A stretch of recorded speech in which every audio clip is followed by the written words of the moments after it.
देखो अगला है, मीना 2000 रुपये निकालने के लिए बैंक गई। उसने खजांची मतलब कैशियर जो पैसे देता है से 50 और 100 के नोट देने को कहा। उसने कहा 2000 रुपये दो, 50 और 100 के नोट देना मेरे को। मीना ने कुल 25 नोट प्राप्त किए। मीना को उसने 25 नोट दिए तो 2000 रुपये हो जा रहे थे। तो ज्ञात करना है कि उसने खजांची ने कितने 50 के नोट दिए उसको और कितने 100 के नोट दिए। तो हम लिखेंगे माना 50 के नोट दिए बराबर माना 50 के नोट दिए बराबर x और माना 100 के नोट दिए, 100 के नोट दिए बराबर 50 उसने माना x के 50 और 100 के y नोट दिए। अब देखो कुल कितने नोट प्राप्त हुए उसको 25।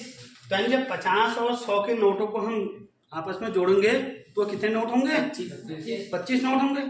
50 के नोट को गिनोगे और 100 के नोट जब तुमने दोनों गिन दिए तो कितने नोट हो जा रहे 25 नोट हो जा रहे। समीकरण एक बनानी आई क्योंकि 25 नोट दिए उसको, 50 के कुछ नोट थे और 100 के। जब इन दोनों नोटों को हमने गिना तो कितने हो जा रहे 50, यानी 50 और 100 के नोट को गिनते हो गया 25। अब कह रहा है जब उसने 25 नोट दिए तो लेकिन टोटल रुपये कितने दिए 2000। तो उसमें कुछ 50 के होंगे, कुछ कितने के होंगे 100 के होंगे। तो ये 50 वाले नोट क्या है x है। अब x की कोई संख्या होगी, माना 5 नोट उसने इसके दे दिए 50 के, तो 5 नोट 50 के कितने नोट दिए 5, तो 50 के कितने हो गए 250 रुपये, 250 रुपये 50 के हो गए। तो ये नोटों की संख्या है बच्चों, ठीक। तो जितने 50 के नोट होंगे उसको 50 से गुणा कर देंगे तो तुम्हें पता चल जाएगा कितने रुपए मिले।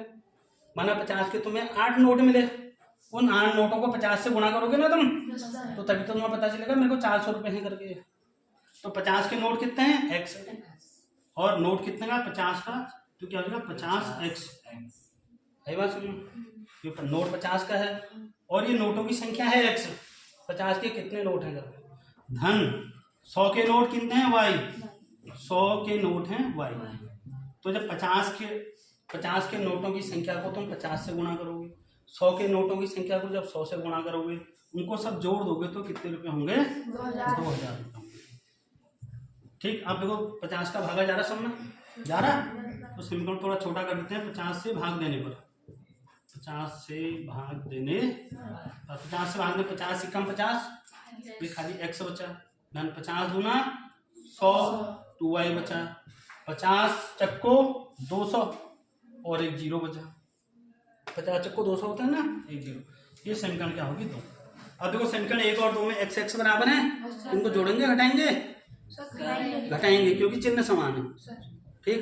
तो समीकरण 1 माइनस समीकरण 2, समीकरण 1 माइनस समीकरण 1 में से 2 को हटा देंगे, एक ही है x प्लस वाई बराबर 25 और समीकरण 2 है x प्लस 2y बराबर 40।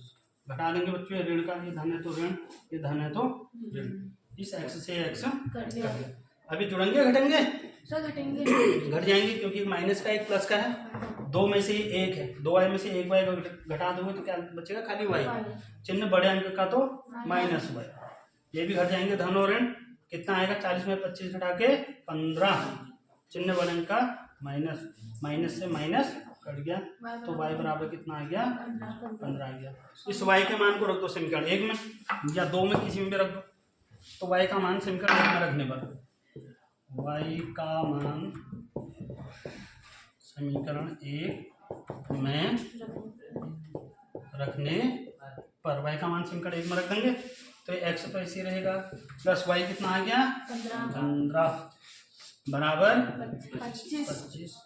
तो x बराबर हो जाएगा 25, धन 15 उधर जाके माइनस 15 हो गया है, 25 में से 15 कट जाएंगे 10। तो यानी कि जो 50 के नोट थे, इसलिए 50 के नोटों की संख्या बराबर कितनी 10 और 100 के नोटों की संख्या 100 की संख्या y मानी थी, y बराबर 15।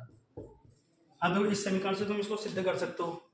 ये तो 50 के नोट कितने हैं 10, ये 50 गुणा x वो 10 रखा, धन प्लस 100 गुणा 100 के नोट कितने हैं 15 हैं, इसको गुणा कर दो तो ये कितना हो जाएगा 500, 5 एकम 5, 2 जीरो, धन 15 एकम 15, 2 जीरो, 1500 में 500 जोड़ोगे 2000, आ गया 2000। तो उत्तर की जांच भी होगी।